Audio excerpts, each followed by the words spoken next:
Today, we honor this great American teacher with the highest award that any university can give. And we honor Tim Gunn, also as a son of Washington, D.C., and an alum of the Corcoran College of Art and Design. I would ask Chairman Hopper and Dean Pillow and Tim Gunn to join me over at the podium, please.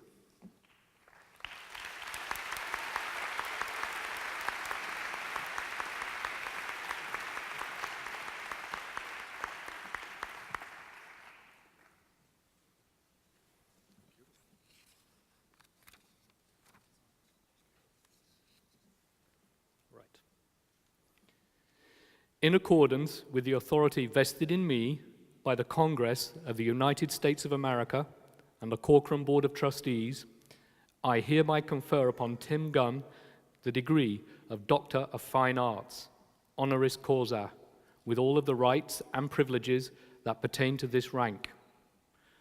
Please, could you put the hood on Tim?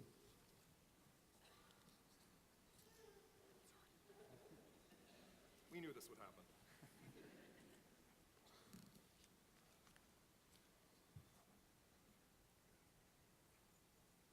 Would you please applaud Dr. Tim Gunn?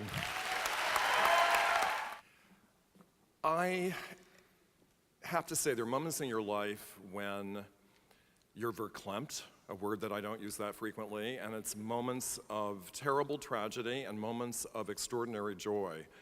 And Harry and Paul and Kirk, this is a moment of extraordinary joy, and I cannot possibly thank you enough.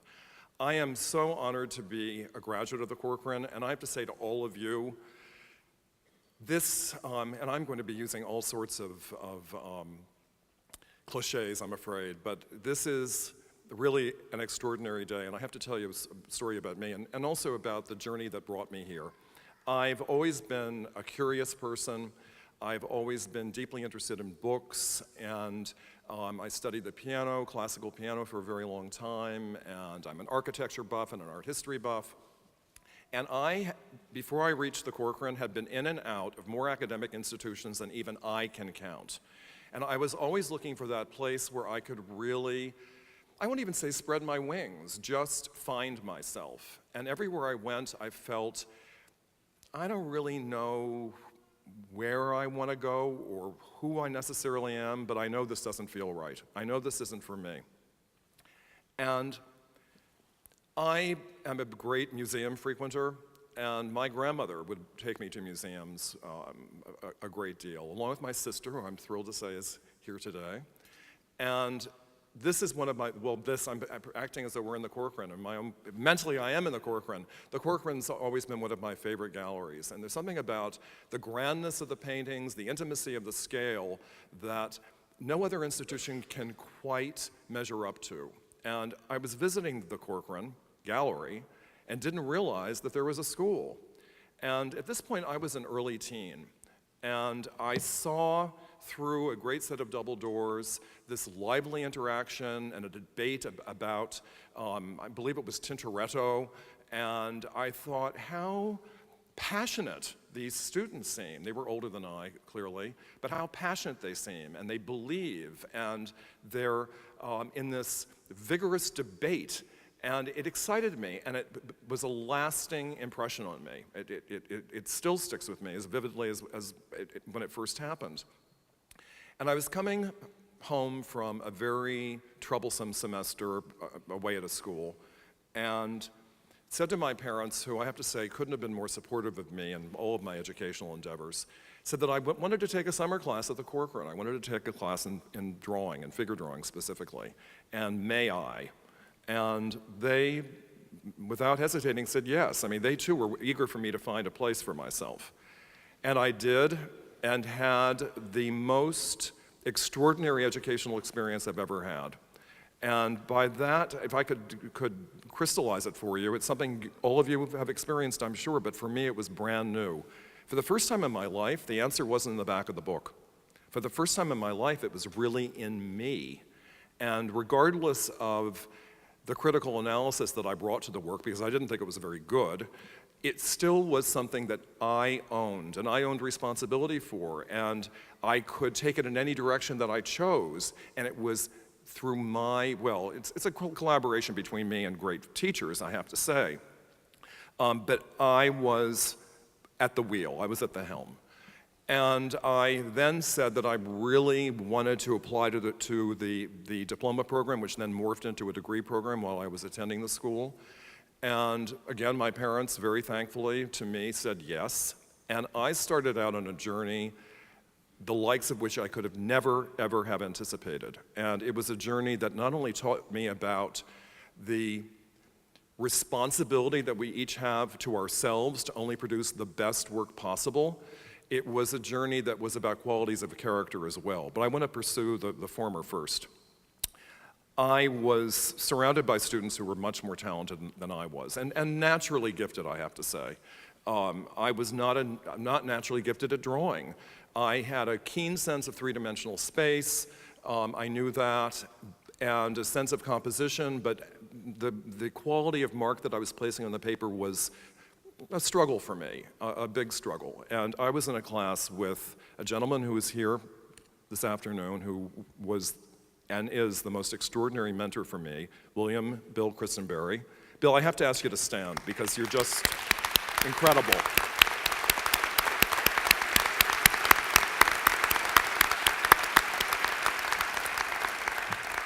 Bill was team teaching with another extraordinary teacher by the name of Rona Slade.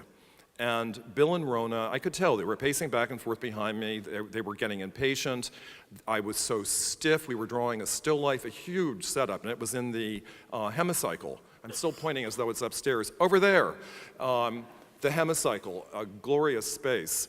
And finally, Rona said to me, go across the street to the park and find the largest stick that you can find. And I thought, great, her degree of impatience has grown so large that she's going to hit me. And when I came back, Bill had spread out a huge sheet of photo backdrop paper. There was a bowl of India ink on the floor next to this paper. And they said to me, we want you to draw the still life with the stick. And suddenly, I was let go. I let go of myself. I let go of the stiffness with which I was approaching the entire process. And the drawing was beautiful. Bill, I don't think you remember this, but it was an extraordinary experience for me. And from that point forward, the collaboration that I felt with my faculty grew stronger and was more profound. And I'm happy to say, and I think it's largely, I would like to say it's largely circumstantial and coincidental, but I think it was also through a great deal of wishing. Remarkably, Bill, who was in charge of the fashion program, was then in charge of second-year fine arts, then third-year and fourth-year fine arts. So I really grew up. I worked with Bill, studied with Bill for 4 years. But here's where I'm going with this, the qualities of character.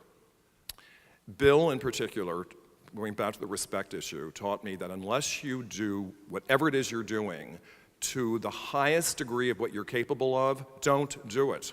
Just don't. And that holds true for the conceptual development, the whole idea, for the process through which you're aiming for an end product, and of course for that end product itself. I learned quickly what would not be acceptable in a critique. And I also learned quickly that there was no way one could rush through this process. There was no way one could cram for an exam, so to speak, when you have another area of academic study. It required a tenacity. It required we had to be enslaved to the project. It was simply necessary. The tools that you're using, the development of a technique, there's no way that you can sit around and think about it. All of you know this. You can't sit around and think about it and have it suddenly evolve. You've got to do it. And when I left the school, that's a whole other story, I reminded Bill of this. And I have to say, I toured the senior exhibition. Congratulations to all of you. What extraordinary, extraordinary work. And what I love so much about the exhibit is not only the fact that it's filled with polemics, it's filled with ideas, the execution of the work is so strong that you can see the ideas. I see so many, well, not just student exhibitions or senior thesis exhibitions, but even professional exhibitions where there's such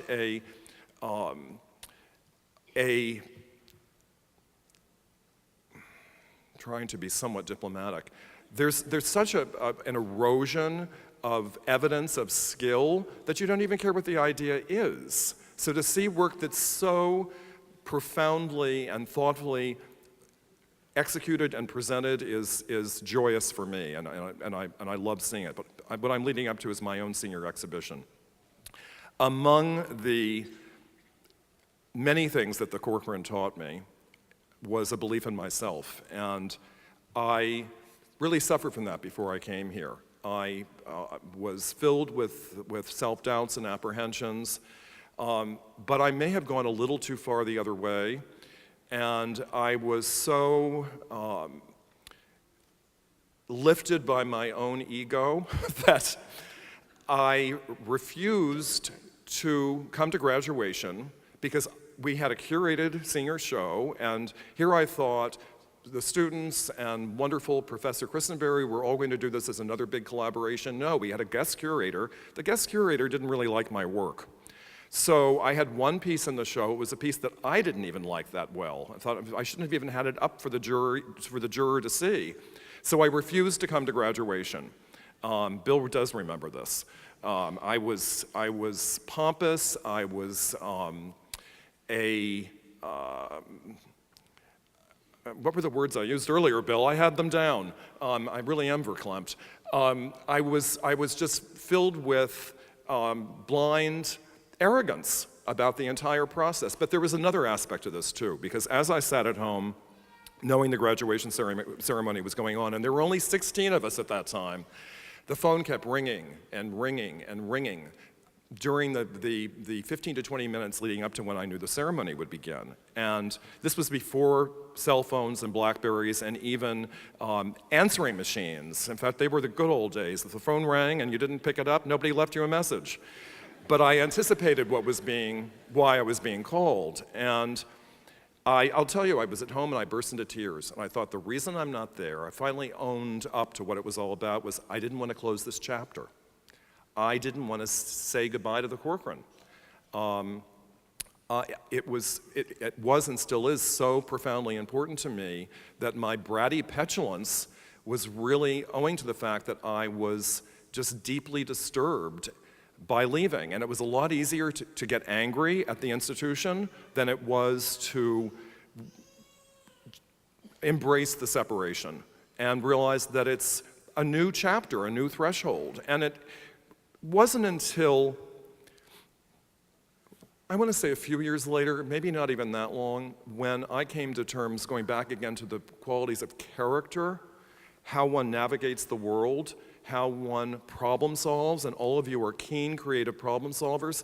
I didn't come to terms with that until later, and I realized if I never make another piece of sculpture again, the Corcoran has given me life skills. It's given me this staggering preparation for any challenge that could present itself to me. And I felt that then with impunity. I feel it even stronger today. And I hope you all, well, if you don't believe me, you'll find out for yourselves, because it will happen to you too. And I attribute it to studying in a creative area, studying in an area where the answer isn't in the back of the book, where it really is about you, where it's about your own investigation and research, about your own technical development, your conceptual development, and of course, being in art and design, everything's about a context. It's cultural, it's societal, it's historic, it's political, and it's economic. What greater city to be in for all of that? And so it's of a time and it's of a place, so it's constantly changing, it's constantly evolving, or at least it should be. And when you reflect, as I can, upon where I was and where I am today, all of it has to do with the profound Corcoran threshold and what this institution gave to me. And I'm just pleased to be able to give something back to you. And when it comes to my own professional career, I never knew where this would take me, but going back to Bill's words of guidance, his incredible nurturing and his stewardship, it was all about deliver at 1,000% only. And that's what I've done my whole life. It was given, no matter what job it was, whether I was filing papers for someone, it was always about doing the best possible job. And also issues of integrity, issues of beliefs and feeling that you can go to sleep at night, so to speak, that you're not compromising. Well, let me also say, there's plenty of compromising you're going to do, but don't lose track of who you really are and what's at your core, what your soul is. Compromising is very necessary. You have to sometimes recalibrate your priorities and ask yourself, how much is this worth it to me? And it may very well be if it's a big opportunity. Providing you're not doing something that's heinous, that's harmful to people. But a recalibration of your own thinking about, well, what is important to me and how far will I go can be very, very useful. And it can also open up some doors, and it can then put you in a position where you can reestablish what is acceptable to you and the direction that you want to go in. I could babble at you for hours. I don't want to do that. I just want to assure you that I'm with you spiritually, and that I am a resource for you, and that as fellow alumni, we're in one great big giant club together. And I'm exceedingly proud to say that I'm an alumnus of the Corcoran, as I know you will be in a few minutes from now, when it's all official. And just have the confidence that you can really change the world. And to go back to a cliche that Susan referred to earlier, and Susan, the only thing I love more than your hat was your address. Your remarks were beautiful. When I look at you and I look at the work in the gallery, the future couldn't look brighter to me. And rest assured that being creative problem solvers, the world needs you, because you will establish new paradigms for how the world operates. So, class of 2009, best wishes to you.